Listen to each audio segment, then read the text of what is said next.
Hi there, and welcome to Coffee with Phil, where our goal is to help you live a life of purpose on purpose. Walking with God sounds easy, but how many of you know it never follows the script you prepared? In this podcast, Phil shares stories from his personal journey in the hopes that his experience, the good, the bad, and the ugly, will help you as you walk with God on your own journey. Grab your coffee and enjoy this practical and personal episode with your podcast host, Phil Strong. Well, g'day and welcome to Coffee with Phil again. My name's Phil and it's a privilege to be with you today. Came home and made myself a wonderful flat white with some freshly roasted coffee beans. My favourite roast, quite light. I got some exciting news to tell you though. I got given this year a coffee plant, which I'm nurturing and loving and taking care of. Highly motivated, obviously, to make sure this plant survives. And Jackson and I, my son and I, have been taking care of it, and I've repotted it. And he's been texting me every time I need to water it. Sent it outside on the weekend for a bit of fresh air and some rain, which was good for it. I've sprayed it with some conker oil to try and get rid of a bug. But here's the exciting thing. A friend of mine, Pastor Michael, he's also got several trees, and we're hopeful that we're going to get a harvest. But we've heard of two different, these are church pastors. Clearly there's a coffee addiction issue amongst church pastors, but two different pastors in Invercargill both have coffee plants. One of them sent a photo to Pastor Michael the other day, who shared it with me, and her coffee plant inside in her house in Invercargill is it's 8 foot tall. It's got red berries all over it, and looks like she's going to have a bumper crop. So I'm highly anticipating the future of my coffee tree. And I shouldn't be surprised, because I've seen coffee trees growing in India. I've been to a tea plantation and a coffee plantation, and they looked wonderful. And then, look, there was this coffee tree. We were going up to this school in India to have a look at what was happening in the school, and we're walking up the steps, and there's this coffee tree growing out of this broken concrete, almost like a weed. And I remember it was 2.5 meters tall, full of rich colour as the berries were on the tree. So I shouldn't be surprised that the coffee trees can grow like that, but I'm not quite sure what Kathy's going to think when my coffee tree at home is 8 to 10 foot tall. She's not going to be so happy about that, I don't think. But anyway, I'll cross that bridge when I get to it. Anyway, I wanted to talk to you today. Here we are, Coffee with Phil, episode 46. And in this episode, I wanted to challenge you to find yourself in a bigger room. And I'll explain what that means. You've seen the headline. You've still clicked on the episode and chosen to listen to it. And here we are talking about the opportunity for you to find yourself in a bigger room. Now, this thought comes to me after spending a week last week at a church conference in Auckland. And I love being in a big room with a lot of people that are choosing to worship together in a way. And, you know, sometimes when you go to a conference, you just got a little bit of a higher expectation. You know, you've got, sometimes you've got overseas speakers that are considered, in your opinion, to be rock stars or out there. Yeah, these guys are, men and women are professional communicators. They're on the road all the time, and they probably share these messages 50 times a year. Incredibly polished, but impacting. They're impacting. And so I find that when I get in a conference with 1,000 people jumping up and down worshiping Jesus, it just makes my inner world grow. I enlarge my world. I enlarge my expectations. I enlarge my thought around the possibilities for me. I enlarge my circle of relationships as I go on a journey with other people. I enlarge my knowledge. I enlarge my understanding as I grapple with knowledge and try to seek to find that revelation and understanding within it. And I enlarge my faith as God deposits something in me. There's something about finding yourself in a bigger room as a way to enlarge yourself. Now, I remember with regards to church leadership, I remember Pastor Sam Monk, who's the national leader of our Acts Church New Zealand. He always said to us in leadership events, he would say, look, he said, if you want to grow yourself, you need to put yourself into a bigger context. He says, if you're living in Te Awamutu, so he's looking at me, right? He says, if you're living in Te Awamutu, then you need to get into Auckland, to an environment in Auckland where you see something far, far bigger than the context you're in, so that you can dream and think and experience what God's got for you as you expand your ministry. He says, I live in Auckland, so I can't expect to expand my world by staying in Auckland. So he says, I've got to take myself to London. I've got to take myself to San Francisco or New York. He says, I've got to put myself in the bigger context to enlarge my view of the world and the expectations so that I can see where God wants to lead me. And I've been really challenged by that. I do want to say this, though, and I'll be very careful how I say this, but if you keep yourself in a small room, you will only experience a small world. I want to speak about this in a minute. But I could even say that if you keep yourself in a small room, you will maintain a small mind. And that's possibly not as positive, but certainly more confronting. And I would say, look, I work with a lot of people in different ways, and I would say when we put ourselves in a small, safe, controlled, limited space, then there are long-term consequences. And I'll share a story with you about that from a very long time ago in my world. But look, let me just acknowledge that some people like safety. Some people like small. Some people like safe, controlled environments, and some people are happy to embrace limitations.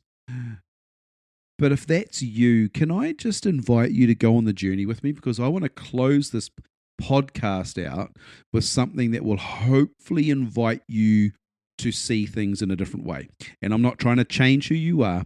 I'm trying to invite you into a new space. So let's go on a journey and see what comes out of this as we do this together. I want to share with you, when I left home, I moved away to work in a corporate environment, and just wanted to see the world, really. I wanted to get out on my own. I was actually bored, completely bored with the education. It wasn't that it was challenging. I just was probably that it wasn't challenging, but I also didn't know what I wanted to do or be, or I was trying to find myself, really, I guess, and you could say. In those days, we didn't call it that. We just said, I can't be bothered, I'm going somewhere else. So anyway, I moved to Wellington, and I worked in a very large corporate office, but I had a very small world. And what I mean by that is I worked in the same office in the same environment for 11 years.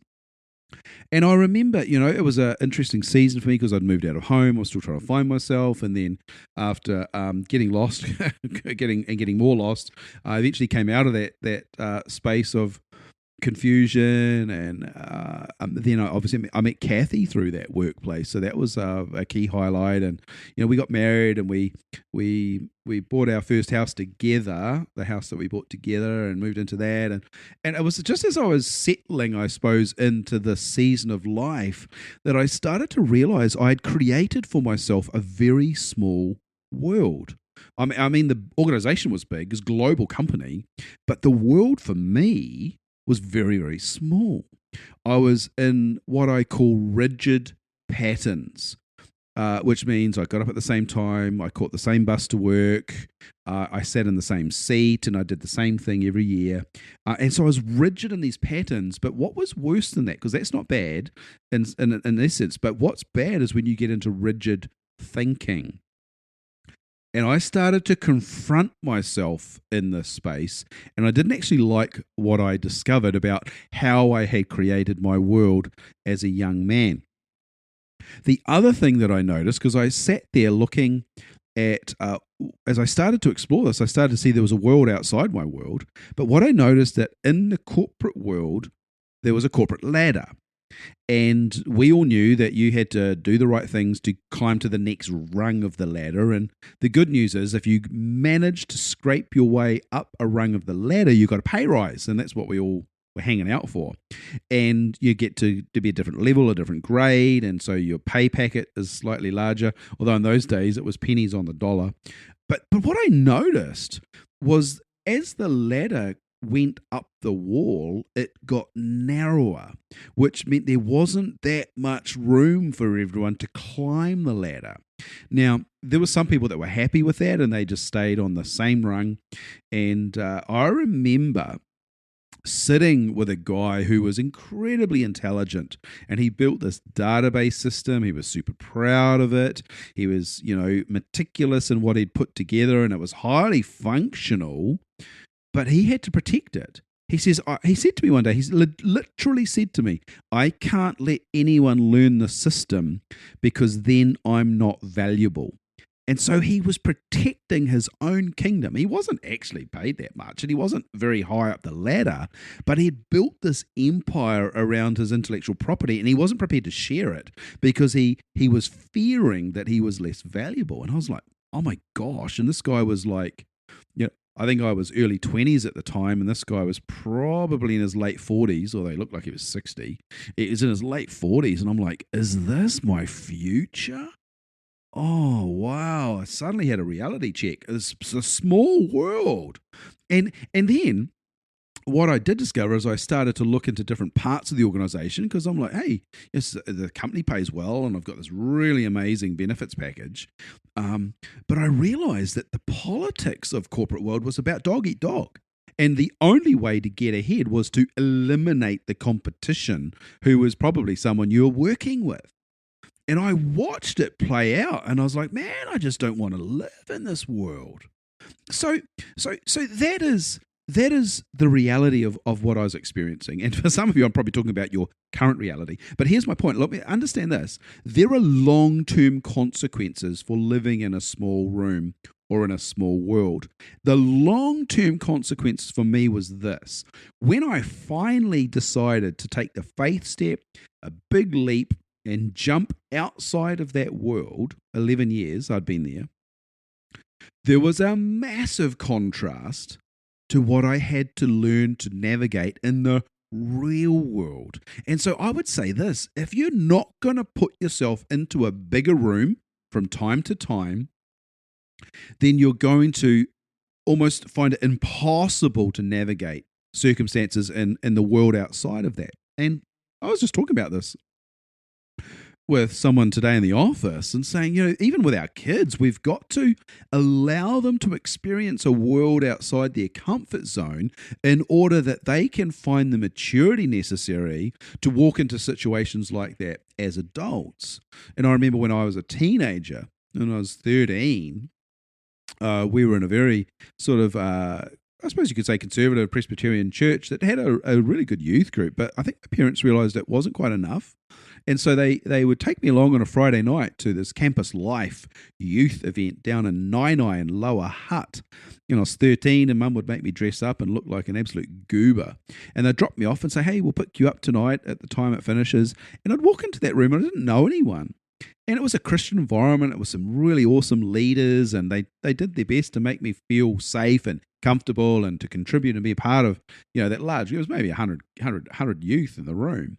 And I give thanks to my parents for that. I hated it, but I give thanks to my parents because they put me outside of my small world in order to expand the world that I was beginning to appreciate, that I would learn to navigate as a young adult and later in life. And so if you have a small room, you're going to end up with a small world and possibly even a small mind. So what does a bigger room mean? What does it mean to find yourself in a bigger room? Well, I just gave you an example of me heading off to a conference in Auckland with a bunch of people from our church, and we were just immersing ourselves for 4 days. Well, 3 days, whatever it was. We were immersing ourselves in the culture and the environment and allowing ourselves to be led by those that organised the conference. Well, let me add to that then a second example. I would say this to you. Show me your friends and I'll show you your future. Now, I'm not trying to disrespect your friends. I'm certainly not disrespecting mine. I've got some beautiful, loving friends that I really enjoy spending time with. But if I limit myself to the world of me and my friends, that's really going to become my ceiling. And I was really fortunate in 2011 when I was working in a Christian environment, in a ministry, and in a business ministry. And the people I was working with, God bless them, I really honor them, they recognized that I was frustrated about some of the boundaries around where I was operating. And they sat with me and they showed me a conference that was being offered in Dallas, Fort Worth, up in Texas. And they looked at me with tears in their eyes and they said, "We think you need to be in this room. We think you need to be exposed to this. We really, truly believe God wants to expand your world, and we're going to try and find a way to invest in you in order to put you in that environment." And it blew me away. I was so excited. But what happened out of that experience, God bless them and the people that contributed financially to allow that to happen. And I flew up into Dallas, Fort Worth, Texas, and walk into a room with 150 crazy people. That was a Christian business conference. And out of that, I made some new friends. And as I made these new friends, I got to understand a bigger world that existed out of the one that I was experiencing at home. And so show me your friends and I'll show you your future. What does it mean to have a bigger life? The other thing that I find really just such a joy in some ways. Oh my gosh, I've got it written down here on my notes, risk leads to reward. But not always. so I'm a risk taker. I embrace risk. I like change. I'm happy to walk into something that's challenging or risky because I know that there's a possibility for reward there. But I also know that it doesn't work 100% of the time. But for me, to create a bigger room means living in a space where I'm prepared to accept risk because I know the risk is the necessary key, as it were, to unlock the door into a bigger room. Now, that hasn't worked for me 100% of the time. So I am not saying that you need to run out and risk your life savings and always live on the edge of risk. I mean, you'll just become either a junkie or you'll become someone that people don't want to hang out with. Possibly why I'm in the space I'm in. But the point I'm making is you have to embrace it. One of the keys to move into a bigger room, a bigger space, to find yourself a bigger person, is to learn to embrace risk in the right way and personal balance. And so that's what it means to move into a bigger room. The other thing that it means is that to have an attitude, I've always maintained this attitude around personal growth. And I suppose I've learned that I love to learn. And one of my elders said to me the other day, we were chatting, and he said, you have a voracious appetite for content and a capacity to process that content and apply it as necessary. I don't retain everything I read. I certainly don't retain everything I try and learn. But when it gets, it gets. And I consume a wide range and a high volume of content in order to get myself to that point, because I've chosen to grow myself and take responsibility for myself to grow personally. The other side of that, which is not necessarily my strength, but it becomes, I suppose, a trait that I've got to manage, is that I'm constantly finding myself in situations that are far beyond my capability or capacity, and that demands that I grow. And some of that's my own fault, because I take on challenges I shouldn't, or I think every idea is a good one, and I get myself into trouble.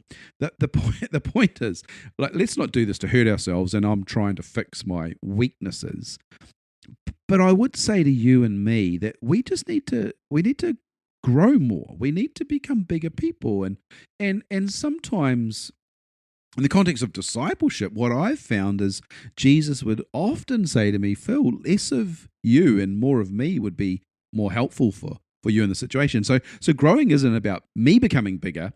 It's about me becoming less in order that my world could become bigger. And often I find that the key there is Jesus is trying to take stuff out. He's trying to prune stuff in order that we would be more fruitful. And I read that somewhere in the Bible. So you you can find that in John 15. I'm joking. Of course I know where it is. Okay, so find yourself in a bigger room through expanding your world, finding friends that are beyond where you're at today, taking a little bit of risk, and looking to have an attitude to grow. The other thought that came to me in this conversation, or as I was preparing for this conversation, is a well-known verse, well-known to me at least, Proverbs 11, verse 24. And one of the translations, or the one that I memorized, says, "The world of the generous gets larger and larger, and the world of the stingy gets smaller and smaller." I often find people with a small world are very selfish. They're fearful. They're trying to control their world, and as a result of it, the Bible calls them stingy, and prophesies, in fact, that their world gets smaller. So, but the positive is always the first. The world of the generous gets larger and larger. And so I'd say, who are you giving into? Who are you giving into? And I just shared that example of, I'm being sent up to Dallas-Fort Worth to a conference that expanded my horizon, expanded my world, but that was only possible because people invested in me. There was a season in my life where I owned, in fact, the first business I owned was a business with New Zealand Home Loans. I was a franchise owner, and that role, the business, required me to help people every day. I had to find people to help with their finances. And my job was to sit down and to talk through their circumstances, to help them to embrace good discipline when it comes to money, in order that they would be in control of their debt, and that they would also be able to achieve their goals, their hopes, and their dreams. And oh man, I loved that season of my life. I was passionate about it, and I just got a thrill out of it. But you know what was amazing? As I invested into more people, as I gave myself into these circumstances, and sometimes I got paid really well for doing this, and other days we just couldn't get a deal done. And so, because I was commission only, that just meant I didn't get paid. But that wasn't the point. The point was, how many people can I help? And what I found as I expanded my desire to help people, I wanted to help more than one at a time. But what I was learning is, I would sit at the kitchen table or the dining room table, or sit in someone's office, and it might be the CEO of a manufacturing company who would, then on the way he'd give me a tour of the factory, or it could be someone that owned their own business that I'd, learn about their tailoring and their sewing, or I would sit with someone and they would have a passion for wood turning. And so if I just learned to ask the right questions, my world got larger as I learned to ask questions and ask people to share their interests, their passions, or their dreams with me. I would grow because I was interested in their world and how that I could help them to make their world larger. So there's a flip side to this. That's an upside. It's a benefit. Is the more people you give into, the more people you invest into, the more people you help on their journey, that you might help them make their world bigger. Your world will get larger and larger. You'll find yourself in a bigger room with way more possibilities and hopes and expectations. Your relationships will expand. Your knowledge and understanding will grow as you invest in other people. And so let me just remind you that Proverbs 11 verse 24 says, "The world of the generous gets larger and larger, and the world of the stingy gets smaller and smaller." So why don't you choose? Do you want to be generous, or do you want to be stingy? And the final thing that I want to share with you in this episode of Coffee with Phil is that faith is the key to a bigger world. When I read the Bible, which I really like to do, I just constantly come to this place of realization that God desires for me to experience His world. And His world is infinite.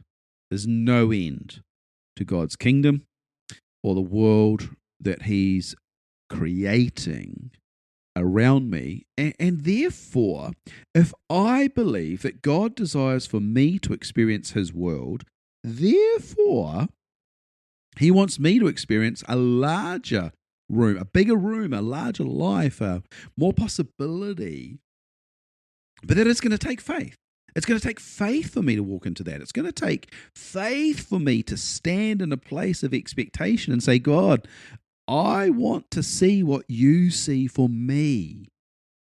And that's going to take a faith in him leading and him orchestrating and him being in charge of my world. And so I try not to fabricate my own opportunities and realities, because a wise man once said to me that the world that you create, you have to sustain, but the world that God creates around you, he will choose to sustain and maintain. So look, I'd rather have him do what's awesome. And so as I lead this to a landing, I just remind us all, faith, your faith. If faith is the key to your bigger world, then you need to also accept that faith is like a muscle, as in a muscle on your body, and it only grows when you choose to extend it. And so the principle of muscle building when it comes to working out is that you would extend that muscle beyond comfort to the point even where the fibers of your muscle are tearing under the strain. That's what's the burning, if you've ever done a workout. The muscles are tearing slightly in amongst the fibers of the muscle when you're extending it beyond its capacity, and then you rest that muscle and you allow the muscle to heal, then it actually enlarges that muscle and it increases the capacity of that muscle and therefore the strength of that muscle. Well, your faith is like that muscle. If you're going to put yourself in a place where you're extending your faith beyond your current capacity, completely dependent on God, it's going to be really painful in the midst of that. And you're going to be like, but it's going to heal, because God's going to breathe his life into your faith, and he's going to bring healing, which is going to enlarge your faith, which is going to make your faith stronger, which means it's going to increase your capacity. God is going to increase your capacity when you trust him to build your faith. And I would say to you that a larger faith is your key to a larger world, to find yourself in a bigger room. And I'm not saying this because I'm trying to belittle or put you down, put you in a space where you're feeling inferior. That's not my goal here. My goal is to inspire you to a what if, what might be, what has God got for me, that I would see a world beyond my current reality. So many stories in the Bible flash through my mind right now. Jacob in the stairway to heaven, as God just unveils the reality of heaven coming to earth, or Isaiah as he's drawn up into this vision of the throne room of God, and he's like, oh, the description is amazing, or what about, being one of the disciples of Jesus and seeing him stoop down and lift the woman who crawled to touch the hem of his robe in faith, and he lifts her and says, woman, your faith has made you well. Being witness to that would build your faith, wouldn't it, right? So God wants us to have a bigger world, to see our world from his perspective, to enlarge our expectations and faith of what is possible, that we might lead others to experience that also. And I guess that's the whole point.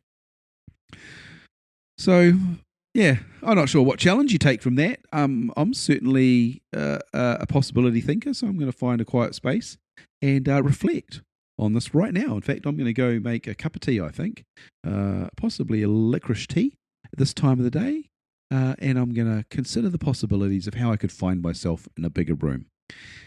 Oh, look, I always enjoy spending time with you. I hope you enjoy spending time with me. Please remember to subscribe to the podcast, share it with a friend, and why don't you come back next time and have coffee with Phil? I look forward to catching you then.